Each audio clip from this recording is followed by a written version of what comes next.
네, 방금 말씀드린 것처럼 북한이 오늘 오후 2시 49분쯤 개성에 있는 남북 공동 연락사무소를 폭파 조치했습니다. 주진희 기자와 함께 이 얘기 먼저 짚어보도록 하겠습니다. 주진희 기자, 지금 통일부가 공식적으로 이 개성에 있는 남북 공동 연락사무소 폭파 시각을 확인해줬죠? 네, 그렇습니다. 사실 연기가 먼저 보였는데 이거 폭파한 것이 아니냐는 추정이 나왔을 때쯤 통일부가 공식 확인을 해줬습니다. 네. 2시 49분쯤 폭발을 한 것으로 보입니다. 네. 사실 공동연락사무소는 2년 전 4.27 판문점 회담 이후에 후속 조치로 만들어진 건데 사실상 최재문 교수님 남북의 평화의 어떤 상징물이 되어 왔었는데 그렇죠. 그동안 김여정 제1부부장이 이 통신선을 완전 차단하면서 뭔가 강력한 조치를 실행하겠다고 엄포를 해온 상태에서 오늘 첫 실행 조치가 이루어졌는데 상당히 지금 우리로서는 충격을 금할 수가 없는 것 같습니다. 그렇습니다. 정말 우리의 기대를 완전히 무너뜨리는 그런 행동이라고 밖에 볼 수 없는데 말씀하신 것은 지난 13일 날 김여정이 직접 나와서 공동연락사무소가 형체도 없이 무너지는 비참한 광경을 보게 될 것이다.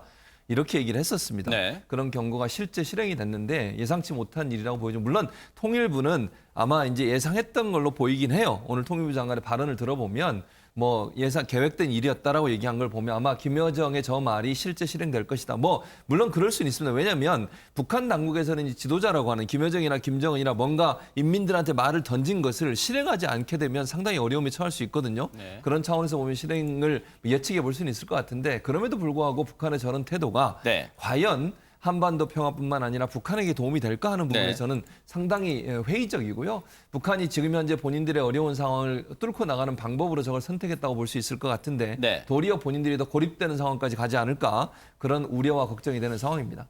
주진희 기자, 마침 오늘 김현철 통일부 장관이 국회 외교통일위원회에 이제 출석해 있는 상태였었잖아요. 그러다 잠시 저 속보가 전해지면서 급히 이 상임위 회의장을 빠져나왔던 것으로 전해지고 있는데 김현철 통일부 장관이 나오자 많은 기자들이 이제 질문을 쏟아냈잖아요. 어떤 구체적인 답변이 나왔었습니까?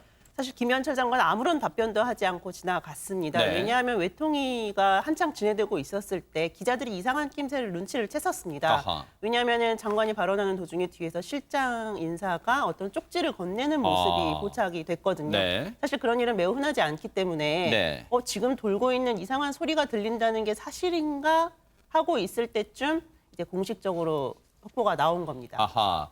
그런데 지금 보세요. 사진이 들어와 있습니다만 저 사진이 바로 개성 남북 공동연락사무소가 이 폭파된 후 연기가 피오르는 모습인데 여러분 대성동이라고 접경지에 있는 우리 대성동 마을이라고 들어보셨을 겁니다. 대성동 마을 주민의 얘기에 따르면 큰 폭발음과 함께 불난 것처럼 연기가 피어올랐다. 딱 사진처럼 주민들도 묘사를 하고 있습니다. 주진희 기자, 개성공단이 군사 분계선으로부터 어느 정도 혹시 떨어져 있습니까? 사실 군사 분계선에서는 아주 멀게 떨어져 있지는 않습니다. 아, 그래요? 네. 네, 돌아선 전망대에서 만약 내려다 보면은 공단이 보입니다. 아하. 그리고 개성에 살고 있는 북한 주민들의 모습도 보이고 있고요. 네. 때문에 북한이 사실 개성공단을 중단했을 때도 물건을 빼낸다던가 뭐 버스를 뭐 빼돌린다든가 하는 일을 할 수 없었던 게 모두 보이기 때문입니다. 그 정도로 가까운 지역입니다. 사실 그래서 지난번에 문재인 대통령과 트럼프 대통령이 함께 판문점을 방문했을 때도 거기서 이 망원경으로 개성공단을 관찰해보는 그 장면도 포착이 됐어요. 그 정도로 지금 근접 지역이기 때문에 지금 접경 지역 주민들은 그 쿵 소리, 그 폭발 굉음과 함께 놀란 가슴 아마 지금도 진정이 되지 않을 거라 생각되는데 혹시 주진희 기자, 지금 남북 공동 연락사무소가 혹시 폭파된 방식, 방법 같은 게 혹시 전해졌습니까? 아직 그 방법은 정해지지 않았는데요. 네. 재밌는 워딩이 하나 나온 것은 아하, 네. 그 외통위 회의가 끝나고 나서 이제 송영길 외통위원장이죠. 기자들에게 이런 말을 했다고 합니다. 아무래도 뭐 업데이트된 것은 없지만 뭐 포로 쏜 것 같지는 않다라는 뉘앙스로 발표를 했는데요. 네. 아무래도 포나 이런 걸 사용한 것 같지는 않고요. 뭔가 장착식으로 폭파한 게 아닌가 하는 방식으로 보여집니다. 지금 북한이 남북 공동 연락사무소를 어떤 방식으로 파괴했는지는 물론 국회 외통위원장, 송영길 외통위원장은 어떤 정보 접근성이 언론보다는 한 발 빠를 수도 있겠죠. 정부 관계자한테 보고를 받을 수 있으니까요. 그렇지만 아직 구체적으로 어떤 방식으로 파괴했는지에 대해서는 밝혀지지 않고 있습니다. 조심스럽습니다만 장해찬 평론가님, 북한이 대한민국 정부의, 남한 정부의 혹시 충격파를 강화하기 위한 목적으로 혹시 어떤 놀라운 방식으로 이 폭파 작업을 진행했을 가능성도 배제할 수 없을까요? 어떻습니까? 사실 가장 충격적인 방식이라고 한다면 뭐 군부대가 포를 쏘는 방식. 물론 이 송영길 위원장 같은 경우는 그럴 가능성은 낮은 것 같다고 전망했지만 네. 그 방식이 가장 충격적이겠지만요. 아하, 네. 지금 이 공동연락사무소 건물 자체가 폭파된 게 사실은 거의 한계선에 가까운 충격인 겁니다. 물론 김여정 부부장의 담화가 있었습니다만 여권의 일부 인사들 같은 경우는 상징적인 표현일 뿐 설마 네. 실제로 건물까지 무너뜨리겠느냐. 네. 그리고 이미 남북 공동연락사무소에서 코로나 사태 이후로 이 남측과 북측 직원들이 전부 철수한 상태였고요. 네. 연락망을 북한에서 끊어버렸기 때문에 네. 연락을 받지 않는 것만으로도 저 사무소의 실효성은 다 없어지는 셈이거든요. 네. 그런데 굳이 폭발을 했습니다. 우리가 저 사무소를 처음에 짓고 2018년도에 또 리모델링 하는데 들어간 총 비용이 180억 가량이 됩니다. 네. 그 1년에 운영비를 60억 가량 쏟아붓고 있었는데 네. 사실 이 어마어마한 비용이 투입된 이 새롭게 리모델링된 건물을 완전히 뭐 이 폭발물을 부착시켜서든 포를 쏘서든 폭파시켰다는 것 그 자체가 네. 북한이 우리에게 또는 국제사회에 줄 수 있는 가장 강력한 메시지인 것 같고요. 네. 여기서 만약 북한이 우리 당국에게 우리 대한민국 정부에게 더 큰 충격을 주고 싶다면 네. 2003년에 이 개성공단이 조성되면서 북한군 6사단이나 64사단이 네. 개성공단 뒤편으로 후방으로 빠졌어요. 근데 이번에 연락사무소를 폭파시키면서 후방으로 빠졌던 군단의 일부가 다시 개성으로 들어와서 주둔하게 된다면 네. 앞서 주 기자님 말씀처럼 굉장히 가까운 거리에 다시 한번 북한의 주력 부대가 진을 치게 되는 것이기 때문에 네. 그 후속 방향까지 지켜보게 된다면 북한이 어느 강도의 충격을 우리에게 가하려고 하는지 알게 될 것 같습니다. 네. 실제로 문정인 대통령 통일 외교안보 특보가요. 군사행동 가능성을 언급하자마자 이 북한의 조치가 튀어나왔습니다. 그런데 사실 김여정 제1부부장이 다음 행동작전권을 북한의 군부, 그중에서 총참모부에 넘겨주겠다. 그렇다면 최진문 교수님, 예. 이번 남북 공동연락사무소 폭파 작업도 총참모부가 지휘했다고 볼 수 있을까요? 어떻습니까? 그럴 가능성도 배제할 수 없죠. 지금 말씀하신 것처럼 북한이 김정은이 특별히 그런 얘기를 더 했지 않습니까? 네. 북한 당국이 군 당국에게 지휘권을 넘겼고 군 네. 당국은 모든 군사 도발 가능성을 열어둔 것처럼 발표하는 내용들이 있었습니다. 네. 그런 차원이라고 하면 폭파 과정에 군이 개입될 가능성이 높다고 보여집니다. 네. 그리고 지금 현재 북한 같은 경우에는 뭐 민간 폭파보다는 군에서 폭파를 전문적으로 하는 부분이 많이 있기 때문에 네. 제가 볼 때는 군이 저 부분에 동원됐을 가능성 충분히 볼 수 있고 네. 또 개성이나 이 접경 지역에 군부대를 다시 배치해 사실은 그리고 그 군사 협의 때문에 그 접경지의 군인들을 다 철수를 시켰잖아요. 네. 그걸 다시 배치하는 일이 일어날 가능성이 있고 네. 해안의 방공포들도 지금 다 이렇게 개방을 할 가능성이 있다는 생각이 들어요. 지금은 네. 다 이게 폐쇄해 놨거든요. 네. 수없이 호지 못하도록. 그런데 이번 사건 이후로 아마 북한이 더 호전적인 모습을 보일 가능성은 충분히 있기 때문에 네. 우리 군이 적극적으로 이에 대응하지 않으면 네. 국지적 도발이나 아니면 다른 형태의 도발 가능성은 충분히 예상되는 상황이다 이렇게 볼 수 있을 것 같습니다. 그런데 이인철 변호사님, 사실 저 남북 공동연락사무소 지금 개성공단 내에 있습니다. 그런데 사실 이 건물은 애초에 2005년 문을 열었던 남북 교류협력 협의사무소 건물을 이제 개보수한 건데 거기에 애초에 남북 교류협력 사무소 건물을 지을 때 97억 돈, 그리고 이번에 그 공동연락사무소로 개보수하면서 80억이 추가로 들어서 178억 원의 돈이 들었는데 그 돈을 모두 오롯이 우리 정보가 됐단 말이에요. 그럼 저거 우리 재산 아닙니까? 제가 이제 법적으로만 판단을 해봤을 때 북한의 오늘 행동은 명백한 불법 행위라고 볼 수가 있습니다. 아하. 이렇게 제가 쉽게 설명을 드릴게요. 만약에 국내에서 어떤 남편과 그 아내가 이혼 재판을 해요. 네. 본인의 부동산과 안에 있는 집기들은 공동 소유다. 근데 이제 아내가 밖에 나가 있는 틈을 타서 남편이 그거 화가 난다고 다 불을 질렀다고 한번 생각을 해볼게요. 네. 그 행동이 뭐가 될까요? 당연히 불법 행위 되잖아요. 아하. 당연히 형법적으로 처벌도 받고 민사적으로 손해배상 책임도 이제 지게 되는데 네. 문제는 이제 이 북한의 행동을 우리 국내법적으로 사실 처벌하거나 뭐 손해배상 책임을 묻기는 어렵겠죠. 네. 하지만 정부가 국제법이나 정치적으로 좀 강력한 모습을 보여야지만 다시는 이런 행동을 하지 않을 것으로 보이고요. 네. 만약에 오늘 행동도 그냥 유야무야 넘어간다면 북한이 우리를 우습게 하지 않을까 이렇게 걱정이 되기 때문에 네. 좀 강력한 항의를 좀 했으면 좋겠습니다. 자, 이 소식을 듣고 혹시 주진희 기자 지금 속보 중에 청와대가 혹시 긴급안전보장회의를 열었다, 국가안전보장회의를 열었다 혹시 이런 얘기는 들려오지 않고 있습니까? 어떻습니까? 네, 그런 얘기가 나오고 있는데 지금 검토 중이다라는 얘기가 나오고 있고요. 네. 정치권에서는 긴급 대책 회의에 들어갔고 통일부 같은 경우는 현장 파악을 위해서 바로 통일부 장관이 통일부로 복귀한 상황입니다. 마침 네. 그 통일부 서울차관이 강화도 인근에 접경지에 가 있는 상황이라 아마 네. 그쪽을 통해서도 정보가 들어오지 않을까 싶습니다. 네. 사실 이 공동연락사무소의 폭파 조치 혹시나 했습니다만 역시나 이런 강력한 우리한테는 충격으로 다가올 수밖에 없는 조치인데 그동안 일부 전문가입니다. 일부 전문가들은 그냥 상징적 차원에서 남북 공동연락사무소라는 저 현판 정도를 심하게 훼손하는 퍼포먼스 정도에 그치지 않을까라는 그런 소극적 전망도 있었습니다만 북한은 오늘 오후 2시 49분에 개성공단 내에 있는 남북 공동연락사무소를 폭파하는 강력한 조치. 지금 보시는 것처럼 접경지에서도 육안으로 볼 수 있을 정도로 폭발 후에 연기가 저렇게 피어오르는 모습, 접경 지역 주민들도 육안으로 볼 수 있을 정도로 연기가 치솟는 모습까지 보이고 있습니다. 사실 저 상황이 설마 했는데 북한이 저런 강력한 조치, 이제 걱정되는 건 장해찬 평론가님, 후속 조치, 북한이 개성 남북 공동연락사무소를 폭파하는 충격적인 조치 이후에 또 다른 수순에 들어갈지 우리가 촉각을 곤두설 수밖에 없을 것 같습니다. 네, 지금으로 봐서는 후속 조치가 있을 거라고 우리가 일단은 판단을 해야 될 것 같고요. 네. 그 이유가 무엇이냐?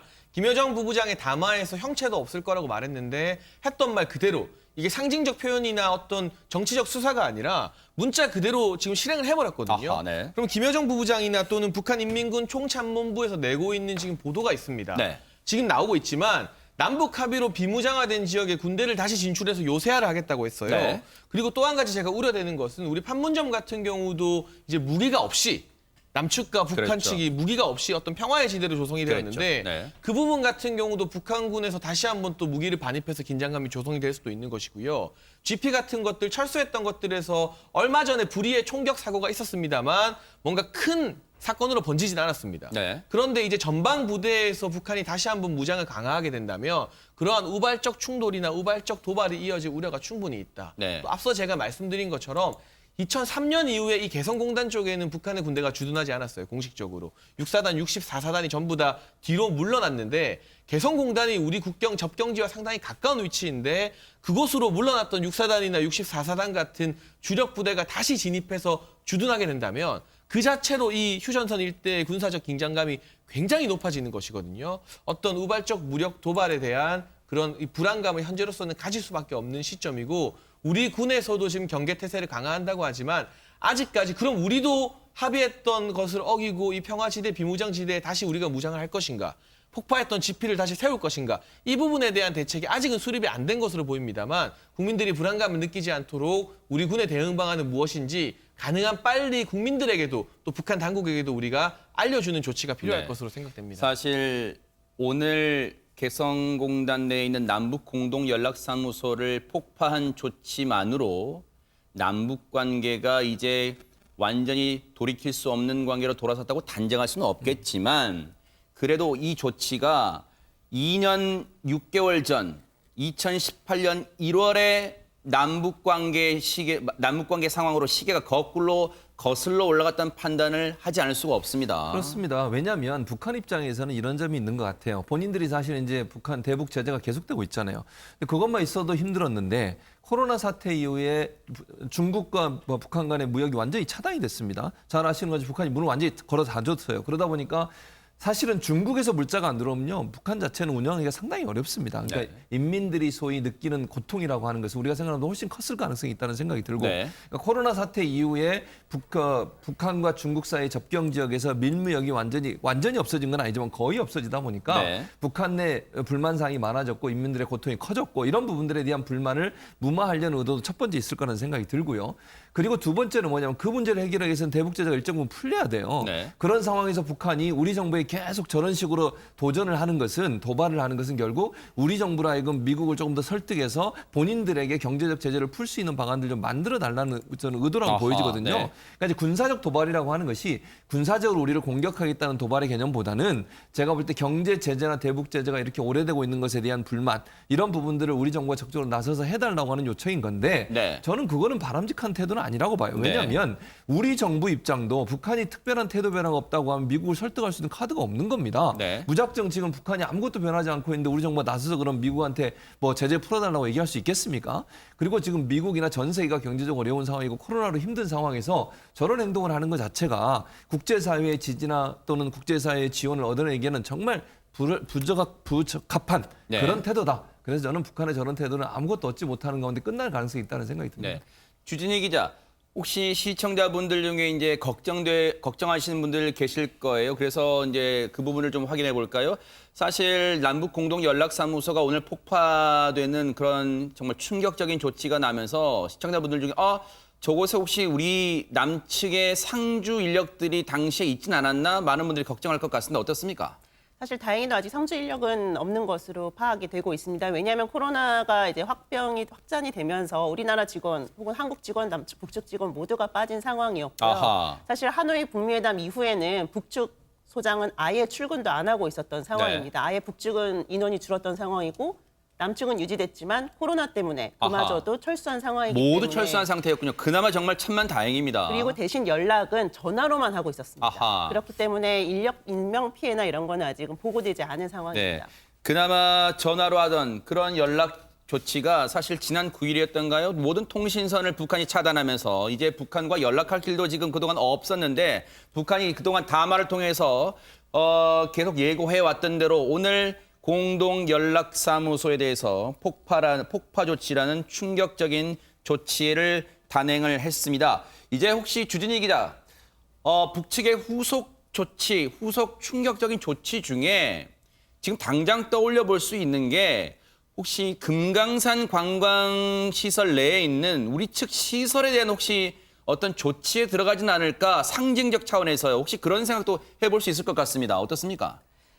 그런 얘기가 나오고 있기는 합니다만 좀 다른 분석이 압도적으로 많은데요. 이유는 북한이 발표했던 담화를 보면 됩니다. 분명히 김여정 제1부부장은 북남 공동연락사무소가 형체도 없이 무너지는 비참한 광경을 보게 될 것이다. 네. 그 다음 우리 계획에 대해서 궁금해할 것 같으니 암시한다면 총참모부에게 넘겨주려고 한다. 네. 그리고 나서 총참모부가 이제 발표를 했죠. 네. 보면은 그 비무장화된 지역에 군대가 진출을 할 것이고 전세를 요새화할 것이다. 네. 그리고 서해장에서 무언가를 할 것이다라고 발표를 했습니다. 네. 즉 군대가 움직이는 거죠. 네. 금강산 지역은 북남 합의에 의해서 혹은 남북 합의에 의해서 통일전선부라던가 대남사업부서가 담당하는 지역이고 이미 거기는 철수시키겠다고 말을 했습니다. 네. 그러니까 그걸로 또다시 한번 상징적 조치를 하지는 않을 것 같고 어떤 군사적 조치가 뒤이어 따를 것이라는 이제 분석이 좀 압도적입니다. 네, 장혜찬 평론가님. 네. 네, 또 한 번 이 북한 총참모부에서 밝힌 입장 좀 더 자세히 설명드리면 이 지상전선과 서남해상 많은 구역들을 개방하고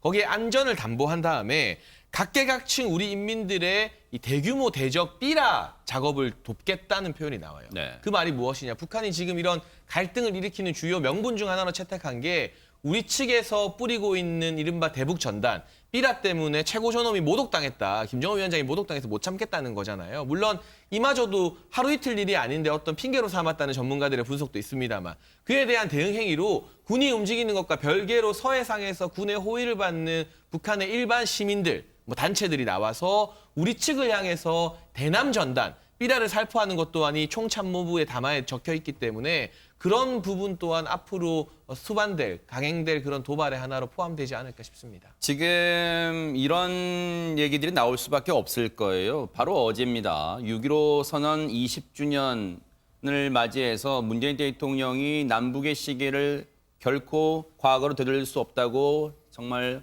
선언했던 그 시점에 하루 만에 지금 북한이 이런 조치를 취하고 나다 보니까 일단 정부 입장에서도 당혹스러움을 감추지 못할 것 같습니다. 그렇죠. 정부 입장에 당혹스럽죠, 사실은. 그 대통령의 입장은 분명해요. 한반도 평화를 구축하기 위해서는 어떤 일도 하겠다는 것인데 네. 그게 이제 문제는 북한이라고 하는 나라가 갖고 있는 특징이 뭡니까? 이거 뭐 예측이 불가능해요. 지금 저 화면만 잠깐 볼게요. 저 문재인 대통령이 어제 6.15 선언 20주년 맞이해서 연설한 저 연대라고 하잖아요. 연대 지금 저 탁자가처럼 보이는 거. 연대가요. 여러분 2년 전에 문재인 대통령과 김정은 위원장이 4.27 판문점 회담 때 두 정상의 공동 회견했던 그때 사용됐던 연대입니다. 맞습니다. 바로 저 연대입니다. 그렇습니다. 그렇게 뭔가 의미를 문재인 대통령은 끝까지 부여하고자 했는데 북한이 이렇게 우리의 뒤통수를 치고 있습니다. 그러니까요. 그래서 저는 북한의 저런 행동이 정말 이해가 안 되고요.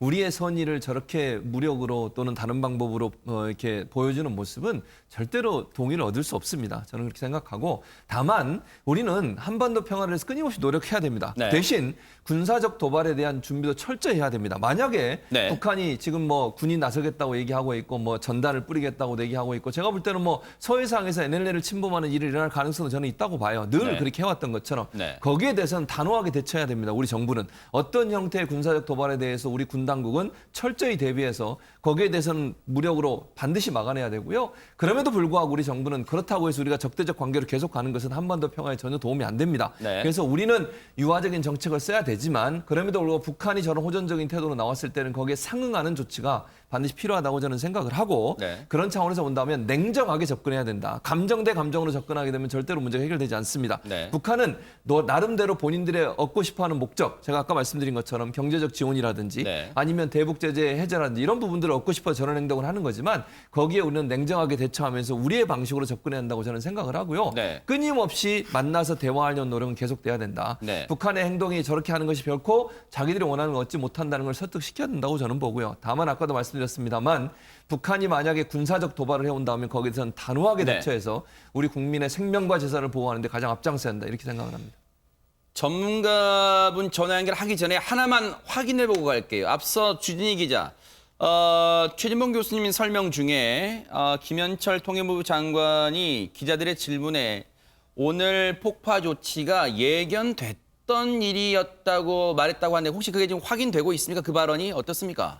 외통이 끝나고 나왔을 때는 해당 내용을 언급하진 않았던 것으로 전해지고 있습니다. 네. 외통이 내용 안에서 있었는지는 봐야 될 것 같은데요. 네. 제가 전달받기로는 아직은 통일부가 확인 중이다. 알아보겠다라는 네. 답변까지는 전달받았습니다. 장혜찬 평론가님, 네, 그 부분만 네. 뭐 지금 이제 이 상임위에 출석한 상태에서 조금씩 보고를 받았다 이런 발언을 한 것으로 알려지고 있고요. 아하. 그리고 그 부분에 대해서 더불어민주당 소속 전해철 의원 등이 지금 통일부 장관이 좀 사태 파악 잘 안 되는 거 아니냐는 질의를 하기도 했다고 합니다. 네. 그런데 김현철 장관이 이 연락사무소 폭파에 대해서는 상임위 도중에 일단 예고된 부분이 있다. 그리고 조금 더 정확한 상황을 확인해야 한다고 밝혔는데 이게 해석하기에 따라서 그러니까요. 일단 예고된 부분이 있다는 그래서 거 바로 저도 여쭤보는 겁니다. 일단 예고된 부분이 시청자분들이 받아들이기에는 이거 우리 국민이 받아들이기는 어떻게 받아들여야 될지 진짜 여러 가지 해석이 나올 수 있기 때문에 제가 재차 여쭤본 거고요. 그럼 이렇다면 이인배 한반도 미래포럼 이사 전화로 연결해서 여러 가지 궁금증 질문해 보도록 하겠습니다. 이인배 이사님. 네, 안녕하십니까.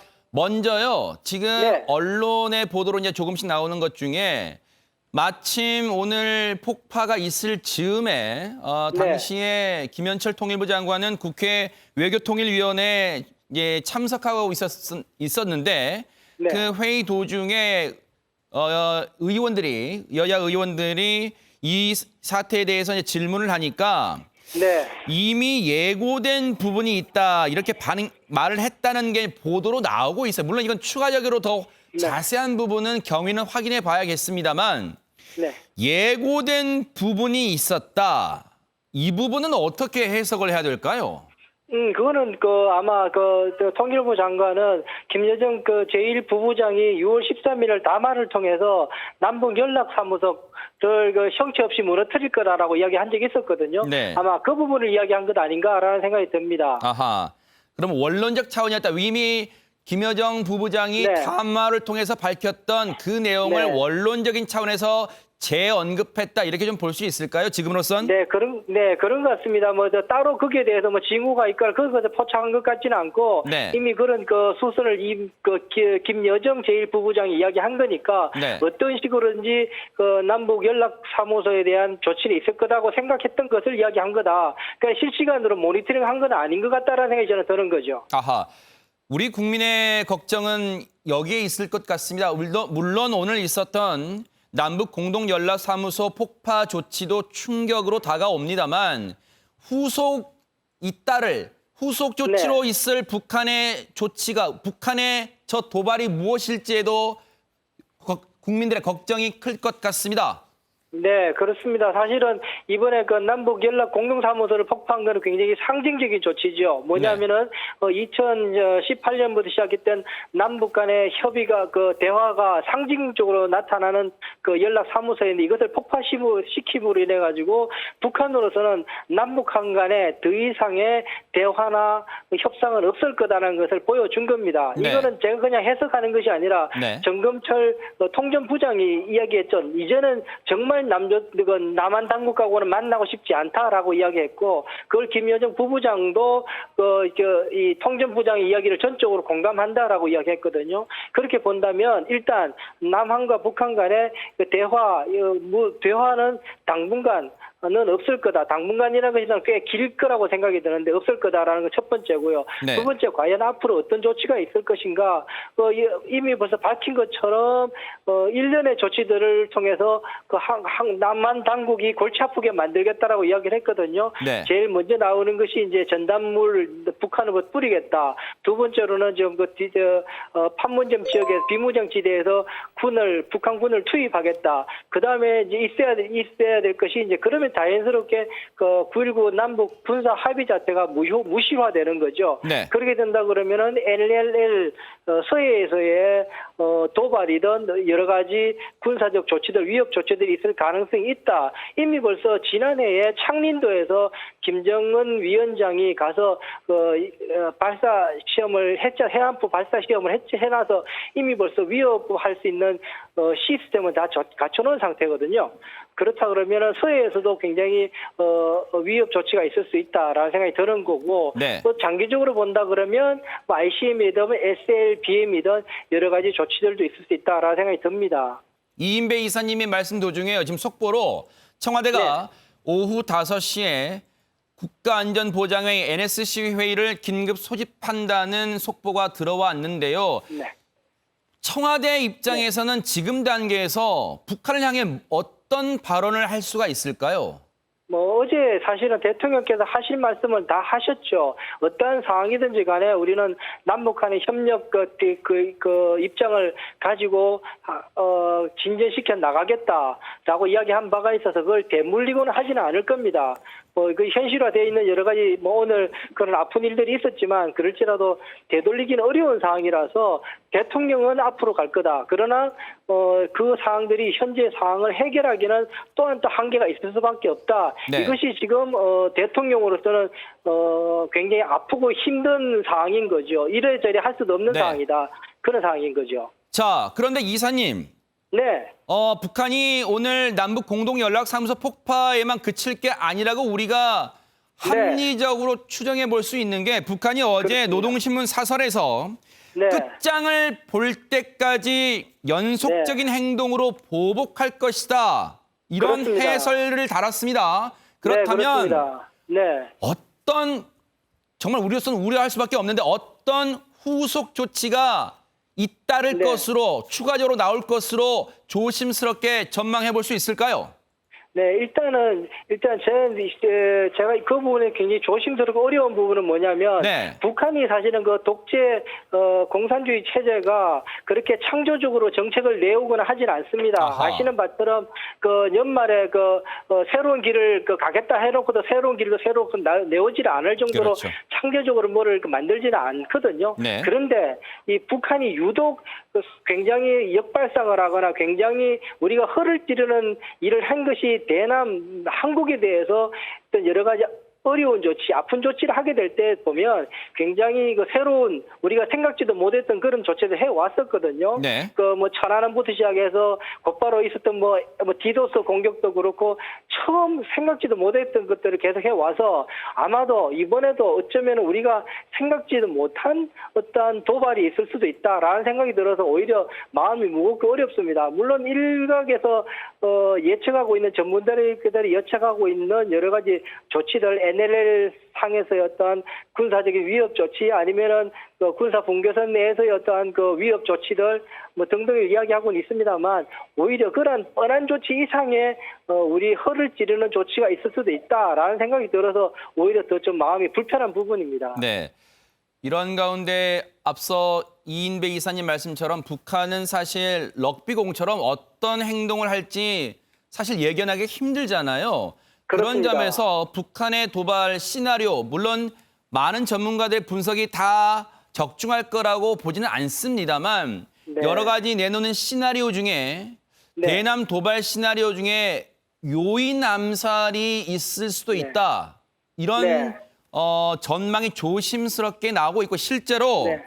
북한의 대외 선제 매체 메아리가 대북 전단을 살포한 박상학 자유북한운동연합 대표와 관련된 5년 전 영상 편집물을 네. 다시 게시하면서 비난 선전에 나섰단 말이에요. 이번 네. 사태 촉발된 원인 중에 하나에도 크게 작용한 게 대북 전단 문제였는데 맞습니다. 혹시 네. 이분들에 대한 어떤 신변 안전 대책이 좀 강화돼야 될까요? 어떻습니까? 네, 맞습니다. 저는 그 부분이 다 걱정되는 부분인데 이것이 단기간에 북한에서 지령을 내려서 그렇게 요인을 암살하거나 요인을 위해하게 될 때는 그것이 뭐 한두 달 내에 이렇게 기한을 정해놓고 하는 것은 아닙니다. 그 이야기는 뭐냐면은 그 공장용으로 스탠드 스틸이라고 하는데 그것이 끝마칠 때까지 공작은 유효한 거지요. 그렇게 네. 본다면 아마 김여정 제1부부장을 통해서 정찰 총국이든 통일전선부든 그런 그 요인 암살팀이 가동될 가능성이 있고 그것이 그냥 한두 달 뭐 올해 내에 뭐 조용해지면 그걸 끝나는 것이 아니라 어리면은 그것이 끝날 때까지 완전히 임무가 완성될 때까지 계속 가동될 가능성이 있어서 꽤 오랫동안 이분들에 대해서 우리가 좀 대한민국 정부가 지켜줘야 되지 않겠냐 그런 생각이 드는 거죠. 자, 걱정되는 부분은 이인배 이사님, 북한의 이런 충격적인 조치는 사실 대한민국에 보내는 메시지이기도 하면서 한편으로는 동시에 미국에 보내는 메시지이기도 할 텐데 지금 그렇습니다. 트럼프 대통령이 코앞에 닥친 재선에 온통 관심이 있고 최근 발언에서 미국이 먼 나라에서 일어나는 일에 이제는 더 이상 힘을 쓸 여력이 없다 이런 발언까지 했단 말이에요. 과연 네. 오늘 충격적인 조치가 트럼프 대통령의 관심 또는 어떤 행동을 이끌어낼 수 있을까요? 어떻습니까? 북한은 지금 이렇게 생각하고 있습니다. 올해 2020년 전국 속에서는 미국이 한반도 문제에 신경을 쓸 여력이 없다라고 생각을 합니다. 그 이야기는 북한으로서는 두 가지 의미가 있습니다. 하나는 북한을 설득을 해서 제재를 해제할 수 있는 시간이 있는 여력이 없다라는 의미로서는 비관적이기도 하지만 다른 한편으로 보면은 북한으로서는 한반도에 있어서의 이 장악력, 무력 장악력, 정치적인 장악력을 확실하게 높일 수 있는 기회도 된다라고 생각을 할 겁니다. 그렇게 된다면 한국에 대해서 북한이 어떤 식으로든지 도발을 하고 강하게 압박할지라도 미국이 거기에 대해서 개입 정도 말리거나 거기에서 중재하거나 보복해 주거나 하는 정도가 매우 약하거나 한계가 있을 수밖에 없다라고 북한은 판단할 겁니다. 네. 그래서 아마 올해에 북한은 꽤 높은 강도로 한국을 압박할 가능성이 높은데 어려운 것은 북한, 미국도 지금 코로나 그리고 뭐 대선 전국 여러 가지 상황들 때 거기에다가 지금 플로이드 사태까지 벌어지면서 굉장히 정치적으로 어려운 상황입니다. 네. 그렇기 때문에 트럼프 대통령이 한반도에 이렇게 적극적으로 개입하기 어려워서 여러 가지 우리가 거기에 대해서는 대처하지 않으면 안 되는 상황이다. 그런 생각이 듭니다. 그런 생각을 해볼 수밖에 없을 것 같습니다. 지금까지 네. 한반도 미래포럼의 이인배 이사님과 얘기 좀 나눠봤습니다.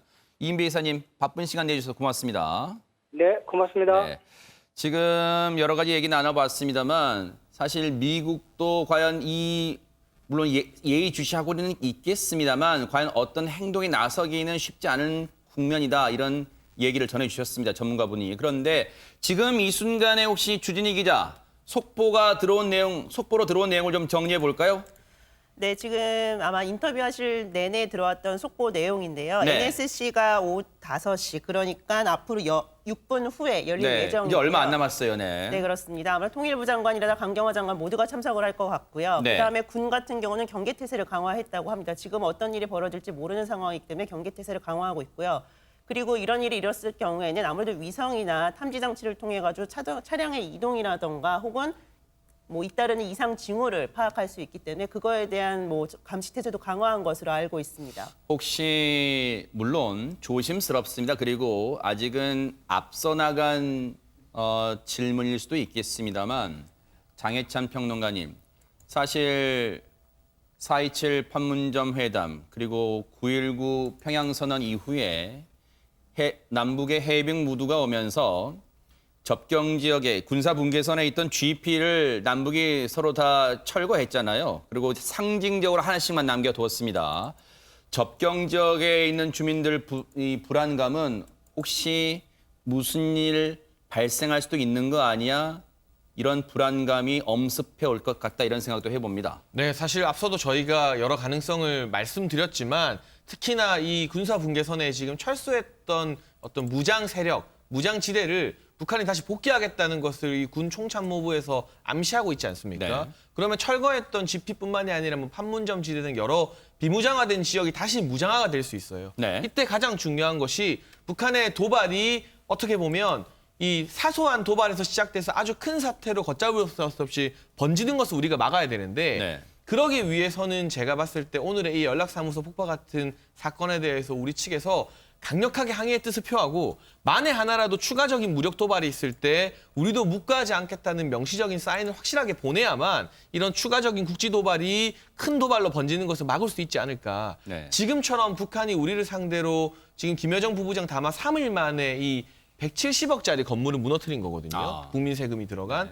이런 식을 계속해서 강행하는데도 어떠한 입장 표명이 명확하게 나오지 않는다면 추가적인 무력 도발도 충분히 예상 가능한 수준이기 때문에 네. 이게 북한과의 긴장 관계나 갈등을 더 키우자고 항의를 하라는 것이 아니라 접경지 또 우리 군인들의 안전을 보장하기 위해서라도 다음번 도발에는 우리도 강력하게 대처할 수밖에 없다는 그런 메시지가 오늘 5시에 NSC 이후에 분명히 나와야 될 것으로 기대를 해봐야 되겠습니다. 그러네요. 사실 우리 입장에서는 남북관계 시계를 2년 반 전으로 거슬러 올라가게 만든 이 북한의 조치에 당혹감과 실망감을 감출 수가 없습니다. 지금 이런 국면에서 북한은 지금 이른바 투 트랙으로 대응을 하는 것 같아요. 지금 김정은 위원장은 일절 전면에 나서지 않고 있고 대신 여동생 김여정 당 중앙위 제1부부장이 지금 당, 정, 군을 거의 진두지휘하는 모습을 보이면서 사실상 2인자 모습을 보이고 있다 이런 생각도 듭니다. 그렇죠. 두 가지 점에서 볼 수 있을 것 같은데 지금 지적하신 좋은 지적이신데 김정은 위원장이 전면에 나서지 않는 것은 여지를 남겨둔다고 저는 봐요. 아하. 김정은 위원장이 직접 나와서 모든 걸 지휘하면요. 협상의 여지가 완전히 사라지는 아하, 거거든요. 네. 그런데 뭔가 북한이 얻어낼 게 있다는 생각을 하기 때문에 네. 본인들도 필요하다고 생각을 하고 그래서 협상의 여지는 남겨놓기 위해서 본인은 뒤에 빠져 있는 거고 네. 두 번째 김정은의 체제가 공고하게 되기 위해서는 본인의 아주 그 복심이라고 얘기하고 측근이라고 하는 김여정이 어느 정도 권력을 장악을 해야 돼요. 네. 물론 지금 현재 뭐 오빠 밑에서 권력을 장악하고 실질적으로 장악하고 있죠. 근데 네. 군, 그다음에 당, 이 두 군데를 모두 다 장악하는데 중요한 포스트의 역할을 직접 실행하도록 만드는 거죠. 그렇게 되면 결국 이제 군이든지 아니면 다른 형태의 김정은 밑에서 혹시나 다른 생각을 갖고 있는 사람들을 완전히 그런 시도 자체를 묵과시키고 네. 김정은 체제를 좀 더 건강하기 위해서는 김여정의 권력을 좀 강화시킬 필요가 있다. 그래서 이번 사안을 김정은이 김여정한테 맡겼을 가능성이 있어요. 네. 그래서 김여정이 전체적으로 통과를 하면서 본인의 어떤 당에서 또 군에서의 권력을 더 강화시키는 2인 체제로 가기 위한 어떤 수순이 아니겠나. 이 네. 두 가지 목표를 달성하기 위해서 결국 김정은이 전면에 나서지 않으면서 본인의 동생인 김여정을 앞에 내세워서 본인이 하고 싶은 일을 하고 있는 게 아닌가. 그래서 저는 두 가지가 다 가능하다고 생각해요. 저는 무모한 행동 뒤에는 뭔가 본인들도 어렵고 힘들다는 걸 얘기하고 싶은 두 가지가 존재하고 있다. 이렇게 보여집니다. 네. 사실 안보 문제에는 여와 야가 있을 수가 없습니다. 물론 어제까지만 해도 국회는 원구성 다툼의 앙금이 여전히 남아있을 수 있죠. 하지만 지금 상황에서는요. 여든 야든 지금 국가의 안보가 제1우선시 돼야 됩니다. 장해찬 평론가님 그런 점에서 청와대만 그리고 통일부에만 이번 사안을 맡길 게 아니라 여와 야가 모두 지금 물론 여와 야가 다 입장을 내놓고 있습니다만 반드시 머리를 맞대서 지금 이 위기를 반드시 똘똘 뭉쳐서 대응을 해야 됩니다. 네, 지금 또 별도로 더불어민주당 같은 경우는 이해찬 대표 주재 이 외통위원들과 함께 이 긴급 회의를 열기로 했고 네. 미래통합당도 마찬가지일 것으로 예상이 되는데요. 네. 사실 이럴 때일수록 NSC 이후에 문재인 대통령이 주요 전국마다 사실 여야의 어떤 대표나 원내대표들을 청와대로 초청해서 회의를 가진 적이 몇 번 있었습니다. 네. 이번에도 마찬가지로 당 대표나 원내대표 등을 청와대로 초청해서 이 엄중한 상황에 대해서 공유를 하고 이 문제에서만큼은 여야가 정쟁 없이 하나의 목소리를 내자. 그리고 정부가 가지고 있는 여러 가지 내밀한 정보들이 있을 겁니다. 그런 부분들을 여야 대표와 공유하는 그런 시간이 주중 또는 주말에 저는 반드시 필요하다고 보고요. 이 상황에서마저 그러한 해법 없이 여야가 각자의 목소리를 내게 된다면 무엇보다 우리 국민들이 너무나 불안해질 수밖에 없는 부분이거든요. 이러한 초당적 협력을 이끌어내기 위해서는 지금 물론 청와대도 아주 정신이 없을 겁니다만 NSC 회의 발표 이후에 이 정무수석들이 사실은 여당 대표에게도 야당 대표에게도 찾아가서 그렇죠. 네. 대통령과 함께하는 자리를 만들자. 그리고 우리가 한 목소리, 원보이스를 같이 내자. 주말에라도 문재인 대통령과 여야 대표가 같이 공동 담화문을 낸다면 그래도 우리 국민들의 불안감이 조금은 또 가라앉을 수 있는 부분이기 때문에 네. 그런 식의 협치가 어느 때보다 절실한 시점이 아닌가 싶습니다.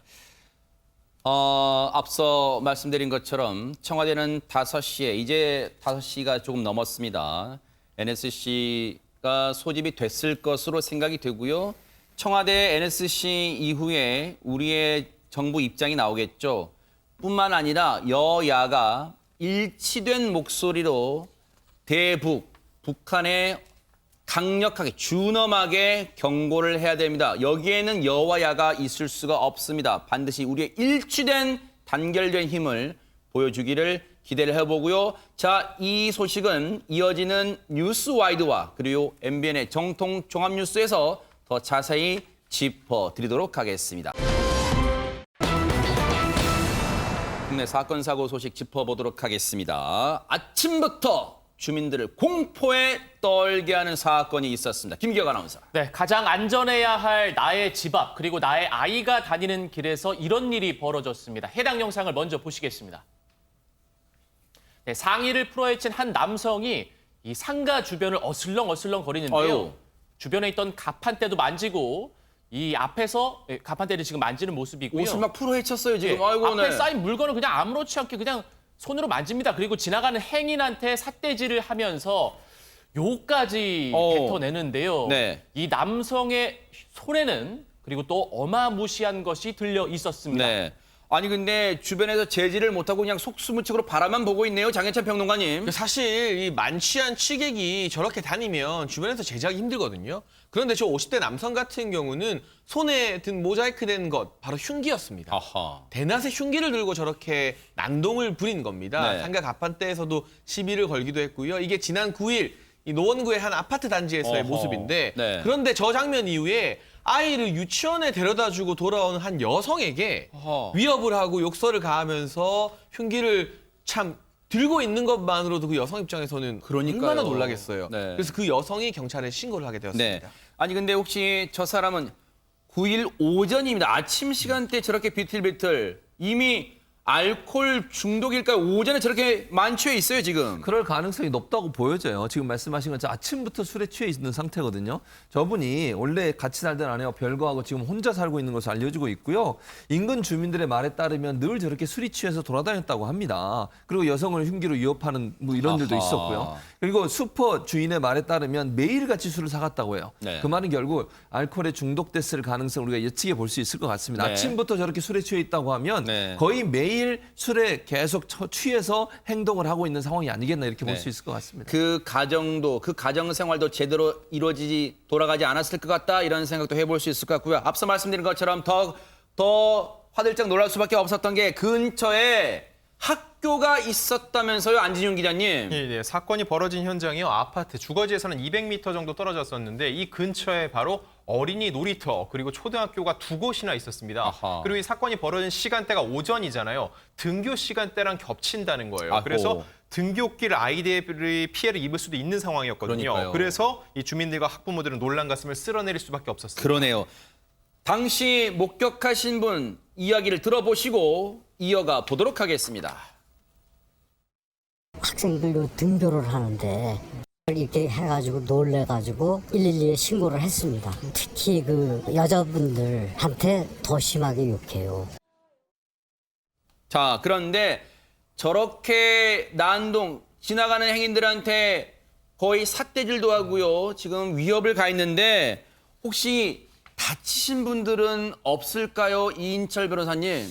다행히 다치지는 않았어요. 아하. 하지만 경찰은 이 사람을 특수 협박죄로 이제 입건을 했는데 어. 특수 협박죄는 뭐냐? 일단 협박죄를 설명드리면 다른 사람에게 공포심이라든지 불안감을 주는 말이나 행동을 할 경우에 이제 처벌되거든요. 근데 이 사람은 위험한 물건, 흉기를 들었잖아요. 아하. 그렇기 때문에 특수 협박죄는 이제 가중 처벌되는 겁니다. 네. 협박죄 같은 경우는 3년 이하의 징역형이고 특수 협박죄 같은 경우는 더 이제 가중 처벌되거든요. 네. 근데 이 사람은 분명히 이렇게 법정에서 이렇게 주장할 거예요. 저는 술에 만취했습니다. 기억이 잘 나지 않습니다. 형을 강경해 주세요. 심신미약을 주장할 수도 있어요. 근데 예전에는 사실 이 주치범죄 같은 경우에는 형이 실제로 감경되기도 했는데 네. 최근에 우리 실무에서는 이 심신미약, 이 만취라고 해서 그렇게 막 봐주지 않습니다. 아하. 근데 어떻게 보면요, 이런 네. 그 만취해서 하는 범죄가 더 위험할 수도 있어요. 그래서 어. 이 사람에게 강력한 처벌과 치료가 병행돼야 될 것으로 보입니다. 그러니까요. 정말로 우리 아이들이 소중한 우리 아이들이 하마터면 변을 당할 뻔했던 그런 끔찍한 아찔한 순간이었습니다. 언제까지 우리 아이들이 이런 희생을 당해야 됩니까? 김기혁 아나운서. 네, 예상치 못한 상황에서 인도로 돌진한 한 차량. 도대체 왜 이런 사고가 벌어졌을까요? 사고 관련 자료부터 확인해 보겠습니다. 네, 갑자기 인도로 돌진하는 승용차가 보입니다. 속도는 점점 더 높아지는데요. 이 앞에는 인도를 걷던 30대 여성과 딸아이가 있었습니다. 아유. 이 둘을 덮친 이 차량, 벽도 뚫고요. 이렇게 전복이 되어 있는 상태로 구조대원에게 구조가 되었습니다. 아우, 세상에. 당시에 저 주변에 있던 분들도 소스라치게 놀랐을 것 같은데 일단 주변에 계시던 분 얘기, 아우, 저 보세요. 차량이 그냥 돌진합니다. 아, 전혀 뒤에 저 브레이크 등도 안 들어오는 것 같아요. 일단 저 CCTV 상으로는요. 당시에 목격하신 분 얘기 들어보시고 이어가 보도록 하겠습니다. 처음에 가게에서 그 일을 보고 있는 쾅 소리랑 등 같은 거 있거든요. 그거 깨진 소리가 나와 보니까 차는 벽을 부수고 넘어간 상태고 애기가 2명 있었어요. 애 1명은 쓰러져 있고 애기 1명은 울고 있고. 세상에 아이들이 지금 다쳤나 봐요. 어떻게 됐습니까? 안진용 기자님. 네, 지난 15일 부산 해운대구에서 발생한 사건인데요. 이 사건으로 인해서 말씀 지금 목격자 말대로 두 아이와 이제 어머니가 인도를 걷고 있었는데요. 6살 유치원생 같은 경우는 의식불명 상태로 치료를 받았고 결국은 사고 다음 날 오늘 새벽 세상을 떠나고 말았습니다. 아우. 네, 함께 사고를 당한 30대 모친은 팔 골절상을 입었고요. 한 발짝 뒤에 따라오던 언니는 한 발짝 뒤에 있었기 때문에 구사일생으로 아우. 화를 면할 수는 있었습니다.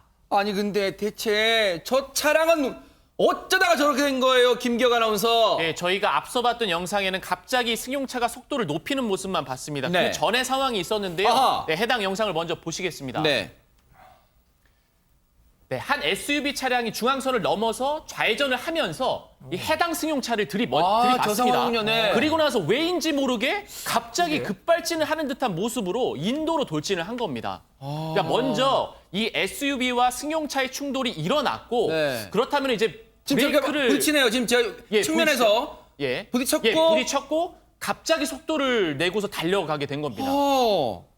아니 이거는 진짜 어떤 상황일까요? 근데 장해찬 평론가님 왜 승용차가 물론 승용차는 왼쪽에서 측면에서 다가온 돌진한 SUV 차량이 저렇게 보세요.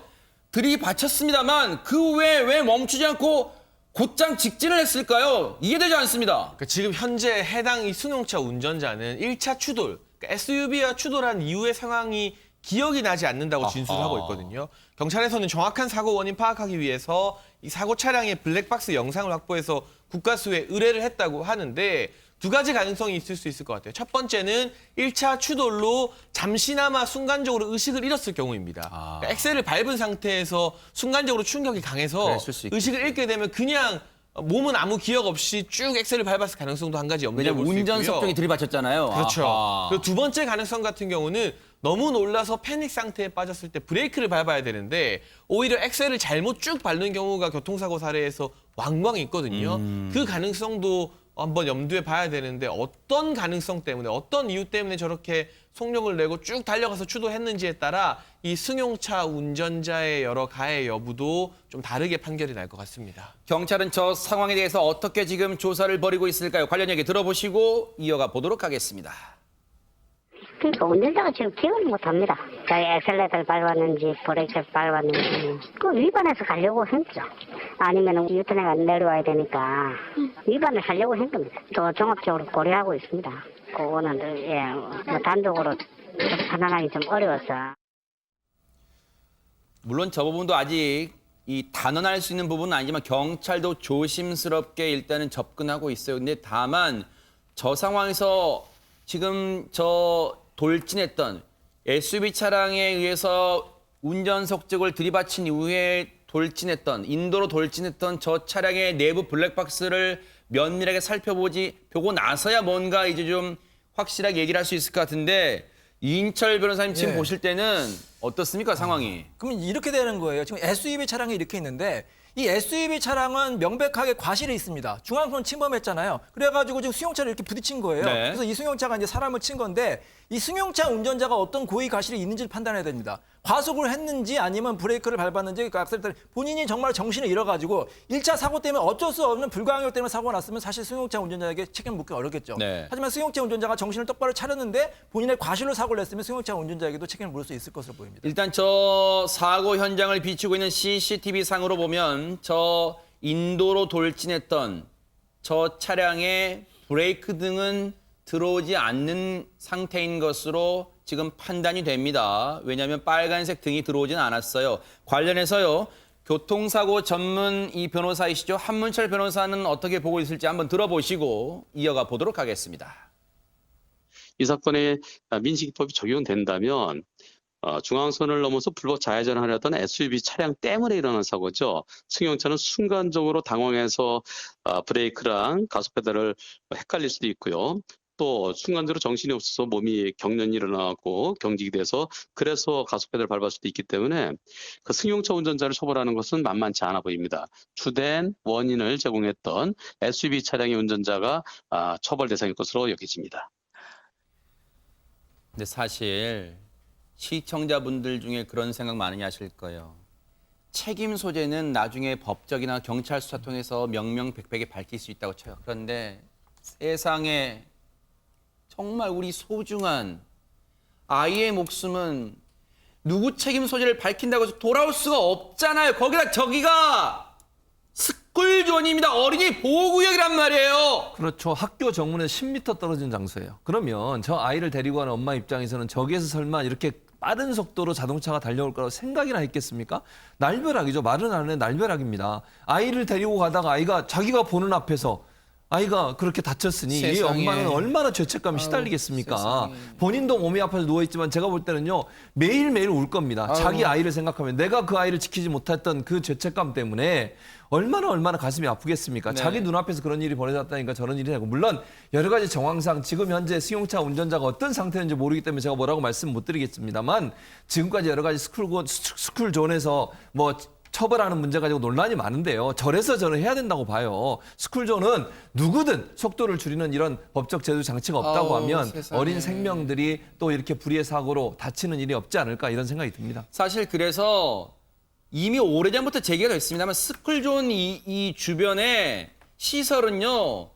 많은 보강 조치가 이루어져야 된다는 지적이 많았어요. 왜냐하면 지금 보세요. 저 펜스가 있었지만 차량이 저 펜스를 그냥 종이장처럼 밀고 들어갔단 말이에요. 그러니까 저 내리막길 아래 철제 난간이 있었는데 아무런 완충 작용을 전혀 하지 그렇죠. 못하고 있는 모습이잖아요. 네. 그래서 지금 우리가 뭐 민식이법 발의 통과되고 스쿨존 일대 뭐 과속 방지턱이나 CCTV 설치 이런 부분에 대해서도 예산이 이제 확보되어야 되는 단계인 것인데 저런 보호 난간에 대해서도 조금 더 실효적으로 그러니까요. 물론 어떤 난간을 세운다고 한들 모든 사고로부터 예방할 수는 없는 것이지만 최소한 그러니까요. 사망 사고는 좀 예방할 수 맞아요. 있게끔 그러한 강도의 보호 장치들이 스쿨존 일대에는 좀 있어야 되지 않겠는가. 더군다나 학교에서 100m, 200m도 아니고 10m 거리였다고 하잖아요. 학교 정문에서. 그 정도 지역에는 조금 더 고도화된 고강도 장치가 있었으면 어땠을까 하는 그런 아쉬움이 강하게 듭니다. 아, 우리 아이 어떡합니까 세상에. 너무너무 진짜 가슴 안타까운 그런 사건이었습니다. 정말 너무 안타까워요. 정말 말이 안 나옵니다.